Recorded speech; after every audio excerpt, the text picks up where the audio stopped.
Police વિભાગના પશ્ચિમ ઝોનની કચેરીમાં સ્થાપના કરવામાં આવેલ શ્રીજીનું 5મા દિવસે વિસર્જન કરવામાં આવ્યું હતું। વડોદરામાં ગણેશ મહોત્સવનો પર્વ અતિ મહત્વનો પર્વ માનવામાં આવે છે, ત્યારે શ્રીજી ભક્તો દ્વારા પોતાના ઘરે તેમજ વિસ્તારમાં ગણેશ મંડળો દ્વારા શ્રીજીની પ્રતિમાની સ્થાપના કરવામાં આવતી હોય છે, જેની સાથે સાથે પોલીસ વિભાગ પણ ધાર્મિક લાગણીઓની સાથે જોડાયેલી છે।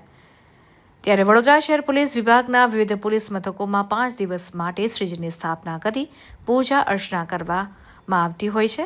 ત્યારે ગણેશ મહોત્સવના 5મા દિવસે શ્રીજીની પ્રતિમાનું વિસર્જનનું આયોજન પોલીસ મથકની બહાર પાણી ભરેલા તપેલામાં કરવામાં આવ્યું હતું। આવી જ રીતે પશ્ચિમ ઝોનના ટ્રાફિક એસીપીની કચેરી ખાતે સ્થાપના કરવામાં આવેલ શ્રીજીની પ્રતિમાનું વિસર્જન પૂર્વે શોભાયાત્રા કાઢવામાં આવી હતી, જે ઢોલ, ત્રાસા અને અબીલ ગુલાલની છોડો સાથે ફટાકડાની આતશબાજી વચ્ચે નીકળી હતી। ત્યારબાદ ટ્રાફિક કચેરીએ આવી પહોંચેલી શ્રીજીની શોભાયાત્રાને ફટાકડાના આતશબાજી વચ્ચે પાણી ભરેલ મોટા પાત્રમાં શ્રીજીની પ્રતિમાનું ભાવભીનું વિસર્જન કરીને ગણેશજીને વિદાય આપી હતી।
હાલમાં જે શ્રીજીનો પર્વ ચાલી રહ્યો છે, આ પર્વની અંદર જે ભક્તજનો છે, નાગરિકો છે, એ પોતાના ઘરે 1 દિવસ, 3 દિવસ, 5 દિવસ, 7 દિવસ, 11 દિવસ માટે ગણપતિની સ્થાપના કરે છે। અમે પણ અમારી કચેરીની અંદર 5 દિવસ માટે ગણપતિનું સ્થાપન કર્યું હતું। આ ગણપતિજીની જે મૂર્તિ છે, અમે ઇકો ફ્રેન્ડલી માટીમાંથી બનાવેલી છે અને અમે એનું બગીમાં નાનકડી શોભાયાત્રા કાઢી અને કચેરીની બહાર જ જ્યાં એક તપેલામાં પાણી છે એમાં જેનું વિસર્જન કરવામાં આવ્યું છે। ઢોલ-નગારા સાથે અમે એમની નાનકડી શોભાયાત્રા કાઢી છે।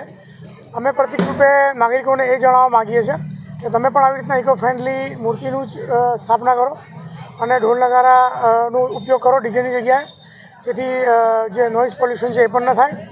અને આપના માધ્યમથી હું તમામને શુભેચ્છાઓ પાઠવું છું। જય ગણેશ।